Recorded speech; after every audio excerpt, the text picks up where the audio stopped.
Hey fellas, it's that time of the week again for another vlog on Star Wars The Bad Batch Episode 4, cornered as the titular Bad Batch steps off onto another planet, and it's on their way to eat a floor, and they end up stopping on Pandora in relation to Pandora from Avatar.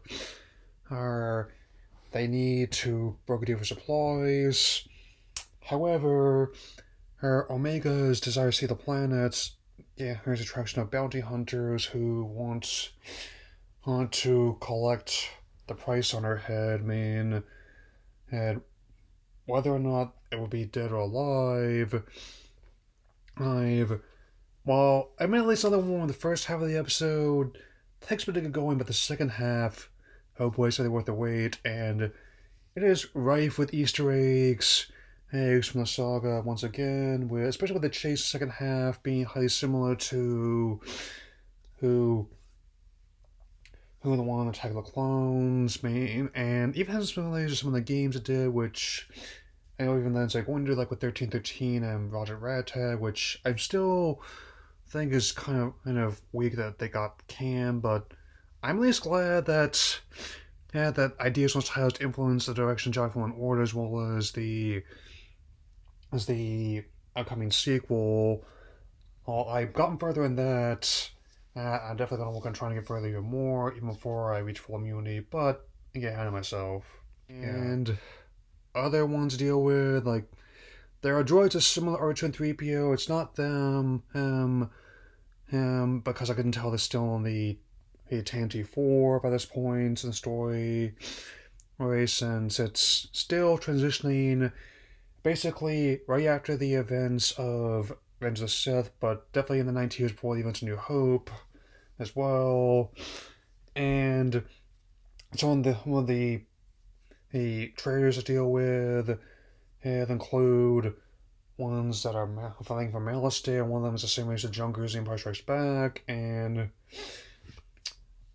I think the person who directed this name was Ruiz, but I think he's done a really good job with this. I'm really liking how the series has gone so far, and the next episode will be next week to close out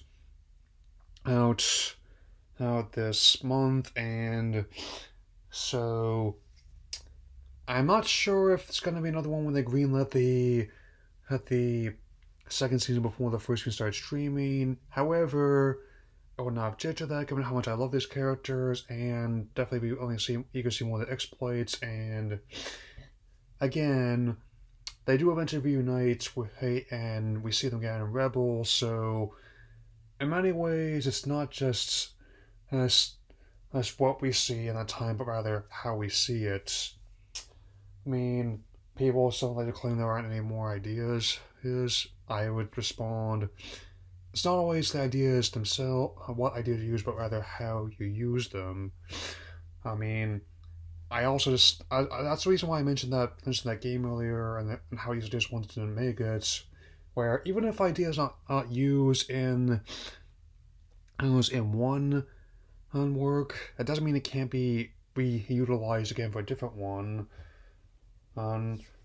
So and also some connections to the Mandalorian, as well as some of the bounty hunters that initially want Omega's head, but also end up forming a kinship with her as well. I mean, so whatever the case might be, hey, I'll definitely see you all again next week, my next episode vlog on the series, and tomorrow I'll finally get to see true colors for Amphibia, so look forward to that. See you all later.